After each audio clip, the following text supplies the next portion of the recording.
তো একটা cyber cafe মনে হচ্ছে, এই যে এখানে কলেজের ফর্ম ফিল আপ হচ্ছে মনে হয়।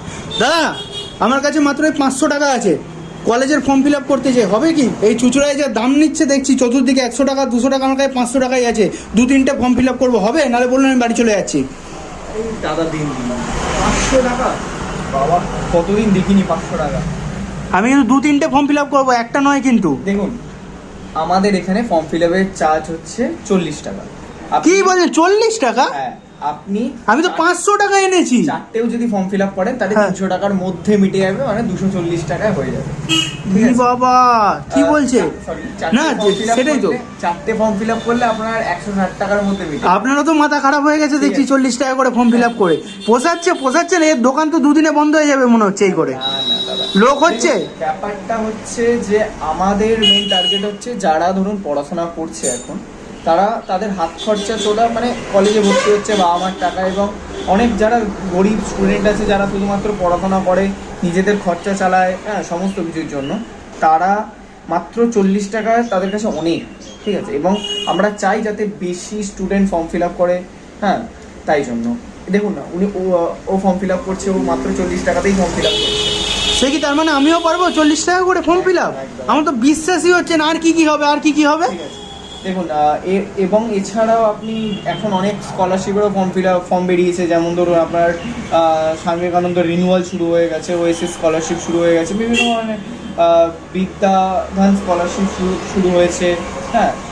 এছাড়াও আরও অন্যান্য কলেজ আছে, যেমন মানে সমস্ত কলেজেরই ফর্ম ফিল আপ শুরু হয়ে গেছে। আপনি মানে এরকমও ব্যাপার নেই যে আপনি বেশি কলেজ চুজ করলে বেশি টাকা, আপনি শুধুমাত্র রেজিস্ট্রেশন করান, কলেজ চুজ করুন, যতগুলো পারুন কলেজ চুজ করুন, শুধুমাত্র 40 টাকা। মানে যতগুলো কলেজে আমি সিলেক্ট করি না কেন মাত্র 40 টাকাই লাগবে? হ্যাঁ, আমি তো বিশ্বাসই করতে পারছি না। ঠিক আছে। এবার আমার বাকি দোকানগুলোতে এইগুলো বন্ধ হয়ে যাবে যা মনে হচ্ছে। দেখুন আপনি যদি দেখেন যে অনেকে কলেজে ফর্ম ফিল আপের জন্য 100 টাকা, আমি তো সেটাই বলি, আমি এর জন্য 500 টাকা আনলাম, যে 150 টাকা 200 টাকা তো খরচা আছেই। 100 টাকা চার্জ করছে। এবং আমি অনেকের কাছে শুনেছি, মানে যারা ফর্ম ফিল আপ করতে আসছে এর মধ্যে, তারা অনেকে বলেছে দাদা তোমার কাছে এত কম টাকা, অনেকে 100 টাকা 150 টাকা, হ্যাঁ এরকমও চার্জ করছে। বাট আমি দেখুন আমার মেন টার্গেট যেটা বললাম, যে যাতে অনেক বাচ্চা, বেশিরভাগ বাচ্চা যাদের মানে আর্থিক দিক থেকে খুব কম সামর্থ্য আছে, তারা যাতে ফর্ম ফিল আপ করতে পারে এবং কলেজে ভর্তি হতে পারে, তার একটা তাদের উজ্জ্বল ভবিষ্যৎ গড়ে তুলতে। আর ফর্ম ফিল আপের পর যে প্রিন্ট আউটগুলো বেরোবে ওগুলো কি 10 টাকা 12 টাকা করে নাকি এক একটা? ওগুলো এমনি নর্মাল, সব ওগুলো ফ্রি। মানে ওগুলো ফ্রি? হ্যাঁ, মানে 40 টাকার মধ্যে ওই যে ডকুমেন্টগুলো বেরোবে সেগুলো ফ্রি, আর মাত্র 40 টাকা করে ফর্ম ফিল আপ। আর এছাড়া জেরক্স কি এখনো সেই 1 টাকাই আছে নাকি জেরক্স? যেটা ছিল, যেটা যা রেট ছিল, যেমন প্রিন্ট আউট 2 টাকা, জেরক্স 1 টাকা, সেম মানে ওইগুলোর কিছু। আর তার মধ্যে বোনাস হচ্ছে যে কলেজের ফর্ম ফিল আপের পর যা ডকুমেন্ট বেরোবে ওটার জন্য কোনো পয়সাও লাগবে না। একদম না, কোনো পয়সা লাগবে না। আমার তো কেমন হাত পা কাঁপছে এখন। তাহলে আপনি বসুন। হ্যাঁ সেটাই তো, এবার বসেই পড়তে হবে মনে হচ্ছে। যে আমি দেখুন আমরাও তো এককালে স্টুডেন্ট ছিলাম, আমাদেরও ফর্ম ফিল আপ করতে বেশি টাকা দিয়ে ফর্ম ফিল আপ করতে আমাদেরও মানে প্রবলেম হতো। আমরা যেহেতু আগে কি হতো, একটা সঙ্গে অনেকগুলো কলেজ একসাথে ফিল আপ করতে হতো, এবং তাদের একটা অ্যাডমিশন ফিজও আছে। হ্যাঁ সে তো বটেই, ওইসব দিয়েই কত টাকা পড়ে যেত, অনেক টাকা পড়ে যেত। এবং তাই জন্য আমি আমার দিক থেকে চিন্তা করে এবং বাচ্চাদের দিক থেকে চিন্তা করে আমি চাইছি যে ফর্ম ফিল আপটা যাতে কম টাকায় করা যায়। দেখুন ব্যাপারটা হচ্ছে যে মানুষকে ঠকিয়ে ইনকাম করে লাভ নেই। এটা একটা খুব বড় কথা বলে। আপনার দোকানের ঠিকানাটা একবার জাস্ট। ঠিক আছে, আমার ঠিকানা, যদি আপনি হুগলি মোড় থেকে আসেন তাহলে দেখবেন এখানে 3 নম্বর গেট, পুরনো বইয়ের দোকান, পুরনো বইয়ের দোকানের ঠিক অপোজিটে আমার দোকান।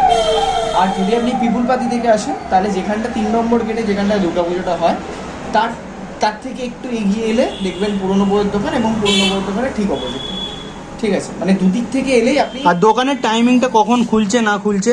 দোকানের টাইম হচ্ছে সকাল 9:30 থেকে একদম রাত্রি 11টা পর্যন্ত। মানে মাঝখানে আর কোনো স্টপ নেই, তাই তো? কোনো বন্ধ থাকে না, দুপুরে কোনো বন্ধ থাকে না। রোববারটা শুধুমাত্র আমরা 10টা থেকে খুলি, রোববারটা 10টা থেকে রাত্রি 11টা পর্যন্ত। 10টা থেকে 11টা অল ডে ওপেন, হ্যাঁ কোনো বন্ধ নেই। হ্যাঁ অকেশনালি আমরা বন্ধ রাখতে পারি। আমার ফোন নাম্বার আমি দিয়ে দিতে পারি, এবং হ্যাঁ ফোন নাম্বার অবশ্যই আমি দিয়ে দেবো। হ্যাঁ সেখানে কন্ট্যাক্ট করে নিতে পারেন আমার সাথে। আর যে ডকুমেন্টগুলো লাগবে ফর্ম ফিল আপের সময়, সেই ডকুমেন্টগুলো আপনি আমাকে জিজ্ঞেস করে নিতে পারেন। কারণ অনেক স্টুডেন্ট আছে যারা একটু ডকুমেন্টে মানে হ্যাঁ document ডকুমেন্টে আনতে- বলতে গেলে ডকুমেন্টে ফোন করে জেনে তারপরে একেবারে আসলেই কাজ হয়ে যাবে, তাই তো? কারণ ব্যাপারটা হচ্ছে যে ডকুমেন্ট আনছে না, তারপরে ফর্ম ফিল আপে, তাই জন্য ফর্ম ফিল আপে কি হচ্ছে যে একটা বিঘ্ন করছে, হ্যাঁ। ফর্ম ফিল আপ আবার আনতে যাচ্ছে। তাই জন্য একবার যদি ফোন করে আসা যায় কি কি ডকুমেন্ট লাগবে সেই অনুযায়ী ভালো হয়। ঠিক আছে, অনেক ধন্যবাদ দাদা। তাহলে আমার ফর্ম ফিল আপটা হয়ে যাক, 500 টাকা তো লাগবে না, বাকি টাকায় বিরিয়ানি খেয়ে নয় বাড়ি চলে যাবো। না না না 500 টাকা তো 500 টাকা তো লাগবে না, ওটাই বলছি। তাহলে বিরিয়ানি খেয়ে নেবো, আপনার জন্য একটা নিয়ে নেবো। সেটা তো আপনার